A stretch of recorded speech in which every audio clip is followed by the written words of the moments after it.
নমস্কার, আমি পাপিয়া। তোমরা দেখছো পাপিয়ার গল্প কথা। প্রতিদিনের জীবনের খুঁটিনাটি গল্প, হাসি, আনন্দ আর একটু ভালো লাগা নিয়ে চলো আজকের দিনটা শুরু করা যাক। আজকে এখন বাজে সকাল 9টা।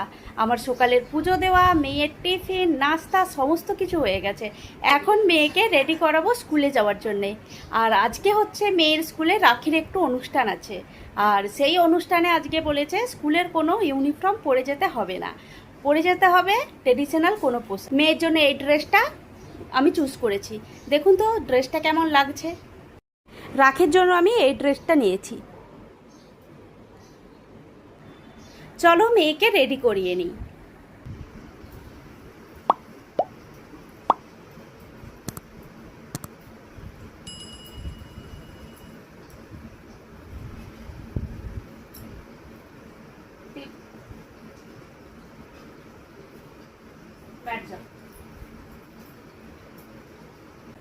মেয়েকে রেডি করে আমি নিজেও রেডি হয়ে গেছি। চলো মেয়েকে স্কুলে পৌঁছে দিয়ে আসি। মেয়েকে স্কুলে পৌঁছে দিয়ে আমি বাড়িতে চলে এসেছি। আর বাড়িতে এসে এখন সকালের জলখাবারটা খেয়ে নেব। আজকের সকালের জলখাবারে আছে নুডল। চলো জলখাবারটা খেয়ে নিই, তারপরে তোমাদের সাথে দেখা হচ্ছে। আমার সকালের জলখাবারও খাওয়া হয়ে গেছে। দেখো কালকে যে বাজারগুলো মাখিয়েছিলাম সেগুলোও চলে এসেছে। চলো বাজারগুলো ভালোভাবে গুছিয়ে নিই, তারপরে তোমাদের সাথে দেখা হচ্ছে। আমি বাজারগুলো গুছিয়ে চলে এসেছি রান্নাঘরে দুপুরে রান্না বান্না করার জন্য। আর আজকে দুপুরে মাছ রান্না হবে, সেই জন্য সমস্ত মাছগুলোকে ভালোভাবে ধুয়ে পরিষ্কার করে নেব। এখন মাছগুলো কেটে নিচ্ছি। এখানে আছে রুই মাছ, আমি এখন যেটা কাটছি এটা হচ্ছে মাদুলি মাছ।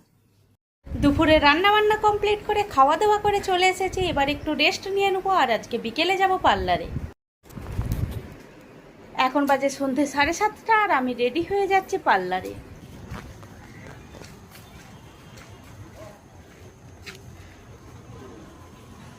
দেখো আমি পার্লারে চলে এসেছি। চলো ভেতরে যাওয়া যাক। আমি পার্লার থেকে বাড়িতে চলে এসেছি। আর চলো রাতের খাওয়া দাওয়ার জন্য রান্নাবান্নাটা সেরে নিই। আর আজকের গল্পটা এখানেই শেষ করছি। আজকের গল্পটা তোমাদের কেমন লাগলো অবশ্যই কমেন্ট করে জানিও।